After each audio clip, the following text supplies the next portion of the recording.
நின்றாணி அம்மன் பாதத்தை தொட்டு ஏற்றமாம் பசும் பாலிட்டாள். நின்றாணி அம்மன் பாதத்தை தொட்டு ஏற்றமாம் பசும் பாலிட்டாள்.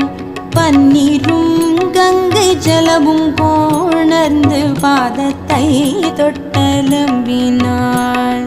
பன்னீரும் கங்கை ஜலமும் கோணர்ந்து பாதத்தை தொட்டலம்பினாள்.